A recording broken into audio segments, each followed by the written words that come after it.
Pemirsa, di tengah perselisihan manajemen Rumah Sakit Pura Raharja Surabaya terus melayani pasien sambil menghadapi ancaman berhenti beroperasi.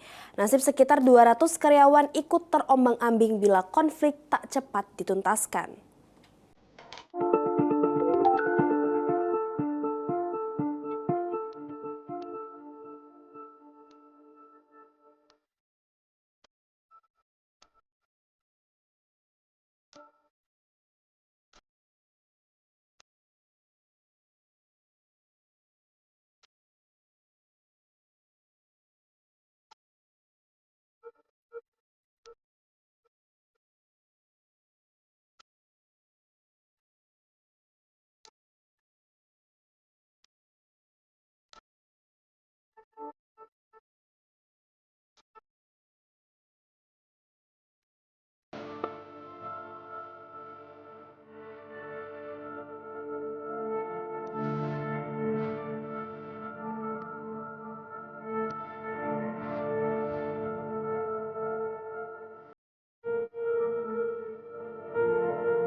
Yang tidak datang ke sini lihat itu rumah sakit perkumpulan, monggo dilihat. Barangkali dengan melihat restoran itu ada titik temu. Kita sekali lagi kita ini kita kita tidak ngomong kesana kemari supaya ada titik temu.